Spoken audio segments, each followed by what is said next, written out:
I'm so thrilled that the African Chamber can finally come together with people after COVID and all the things that we've been through to recognize the hard work and efforts of African businesses here in Colorado. I want to just start off by talking about the mission and vision of the African Chamber of Commerce. You see, the African Chamber of Commerce started in 2015, and we began with a vision when we opened something called the Afrique Mall. The Afrique Mall was something that we were so proud of. It didn't last, for a long time, but it was through the founding of that we recognized that African businesses needed a support structure that would advocate for them so that we would be able to get the resources that we need to thrive in this society. So the African Chamber started then, and in 2019, we did a joint meeting with the City of Aurora during a Global Fest. We launched then. 2019 also was a year where we got a challenge from the state. The challenge was to count hard to count communities here in Colorado for the 2020 census. So we embarked on that journey, and through that journey we were able to make so many connections within our community, making us an expert on navigating African communities here in Colorado, working with partners, and helping to also count, because the census is a very important piece of work. You see, when you count for the census, those numbers stand for 10 years. And that is the number that the state uses to determine where the libraries will be built. How much dollars will we get for each kid that is coming over the next 10 years. So the work that we did there, we're so proud of. And it was an honor and a pleasure to connect with many community members and organizations to do that work. So right after we got into the 2020 census in December 2019, we know what happened in March. We got shut down. COVID came, and it was like that unexpected guest that is still lingering, right? And we're so tired of it. How many want to get rid of COVID? Can you guys go ahead and clap? Let's get rid of COVID. So it's still hanging around. So when we started this count, March shows up, all of our community events have to be canceled. We couldn't meet in person, so we had to really get very creative in counting people. So that took many community partners, and some of them you're going to hear from tonight and see some of the work that they did. But we were still able to get a complete count of what the hard to count communities are. Also in 2020, we started, because of COVID, our first COVID-19 vaccine clinic. We were the first to do an immigrant clinic. Everybody was talking about all the different communities, but as usual, typically, immigrant communities can be underserved. They're always the last on the list. And so we wanted to ensure that everyone had access to the vaccine. I still remember 2020, February 2014. February 14th, 2020, when we did that first clinic at the Ethiopian Orthodox Church. People felt like they had just gotten the jackpot. If you remember, that was a time when people didn't know when they could get a vaccine, where they could get a vaccine. It was just all up in the air. And everybody was scrambling, people were nervous, people were dying, and people are still dying, unfortunately. But we were happy to do that.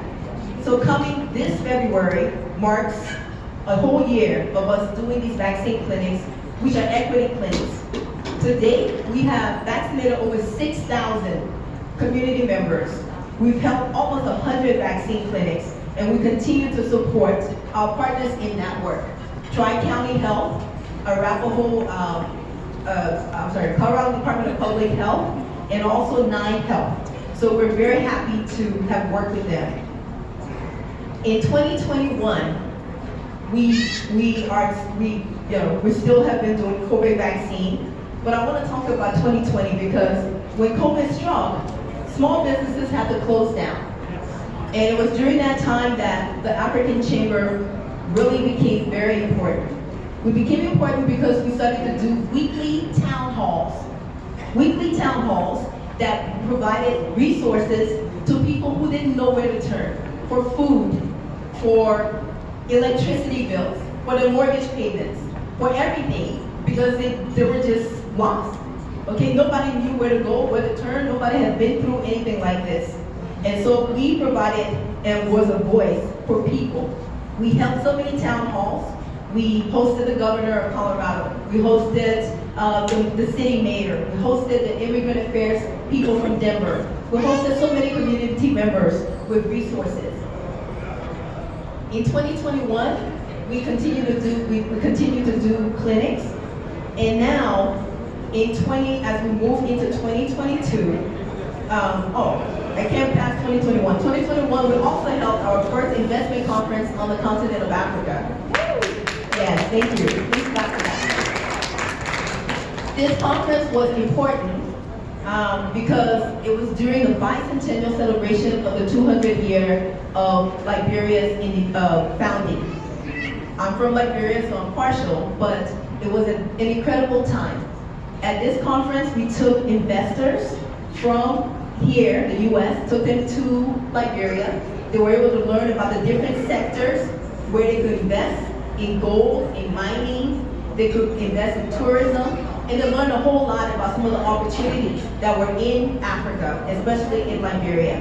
We also held something with women's empowerment, where we hosted the AU Ambassador Arcana Chamorikwayo and Her Excellency President Ellen Johnson Sirleaf on that dais. Also joining me was the incredible Jennifer Bacon from Colorado as well. And so, we're very proud of the work that we've been doing here at the Chamber. As we go into 2022, we are excited. We have a new vision. We are starting our new investment in our communities, getting technical support to the small businesses.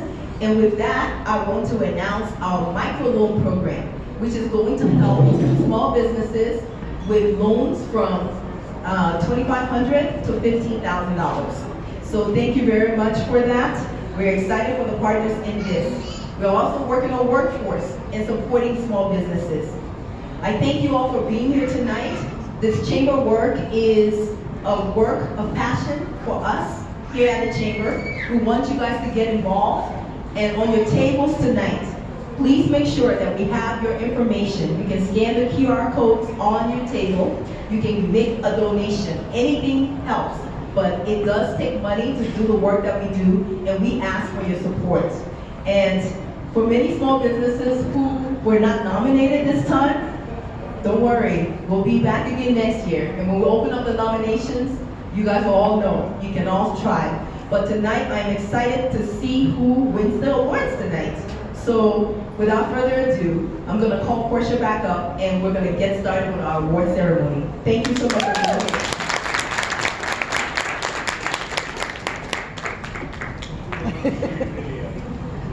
Can we give another round of applause?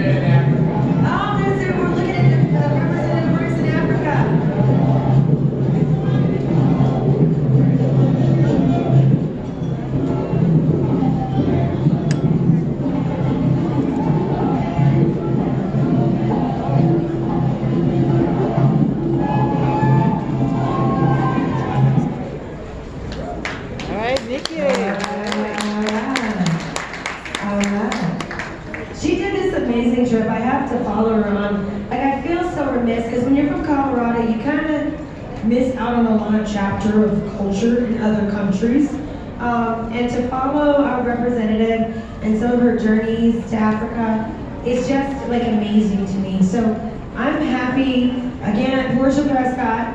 You can find me on Facebook, Twitter, Instagram as Portia Prescott. Please share so that we can share your stories. I always have reporters asking me for stories or anything like that, but please make sure you reach out to me because we need to know more about the culture that's there. And as I immerse myself in Aurora, because I'm now Aurora resident, I always make sure that I support new businesses.